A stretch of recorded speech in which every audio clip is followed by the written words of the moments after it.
The exhibition Veronese in Murano, two Venetian Renaissance masterpieces restored, focuses on two great works by the Venetian artist Paolo Veronese.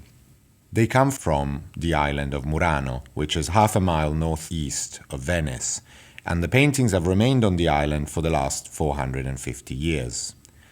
The two paintings have been restored in Venice through the intervention of Venetian heritage and the support of Bulgari, and are shown for the first time outside of Italy, here in New York at the Frick Collection. They were actually painted for a small chapel built for a priest, Francesco degli Arbori, the chaplain of the nuns of Santa Maria degli Angeli, a convent which had been created in the 12th century on the island of Murano. They were originally over the high altar and above the door, facing it. Here at the Frick Collection, we've decided to replicate this position in some way by having the St. Jerome on the main wall of the Oval Room and the second painting, St. Agatha Visited in Prison by St. Peter, facing it on the opposite side. This echoes in some way the original position of the two canvases. The altarpiece of the chapel, the main painting that went over the altar, represents St. Jerome in the wilderness. The saint is kneeling with a stone in his right hand, looking up towards a crucifix. On the side is the lion, one of the standard symbols that the saint is usually accompanied by. St. Jerome lived in the 4th and 5th century in Dalmatia, but he's also said to have spent part of his life in the Syrian desert. He himself describes his life in the desert, living in the wilderness in the vast solitude that provides a horrid, sun-scorched abode to monks, tears all day, groans all day, and if, resisted as I might, sleep overwhelmed me, my fleshless bones, hardly holding together, scraped against the bare ground. I say nothing about food or drink. All the company I had was scorpions and wild beasts. So it was that I wept continually and starved the rebellious flesh for weeks at a time.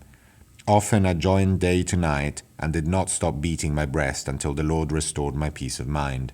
Angry and stern with myself, I plunged alone deeper and deeper into the wasteland, and as the Lord is my witness, from time to time, and after many tears, I seemed to be in the midst of throngs of angels. The image of Jerome in the desert was a very common one in the Renaissance, and here you see him as he appears in many paintings by other Venetian artists from the 16th and 17th century. Facing it on the other side was a horizontal painting, high above the door, showing St. Agatha Visited in Prison by St. Peter. St. Agatha is particularly rare in Venetian imagery in the 16th century. We don't know why Francesco degli Arbori chose to represent this specific saint. She was a 3rd century saint and martyr from Sicily, and her cult is particularly based in the city of Catania. Amongst the many ordeals that Agatha underwent during the Christian persecution, the most famous one was the cutting of her breasts. This happened during the persecution and immediately after Agatha was thrown in prison. The painting depicts her recovering in prison with a drapery that she holds close to her wounded breasts. At night, while she was in prison, St. Peter appeared to her, and this is the moment that Veronese chose to represent in this canvas. Peter enters the dark cell where Agatha is sitting, preceded by a beautiful angel holding a candle. Above Agatha's head is a wonderful still life showing some wine and food and a lit candle. According to the legend, as soon as Peter entered the cell, Agatha was healed. This is the miraculous moment represented in this canvas.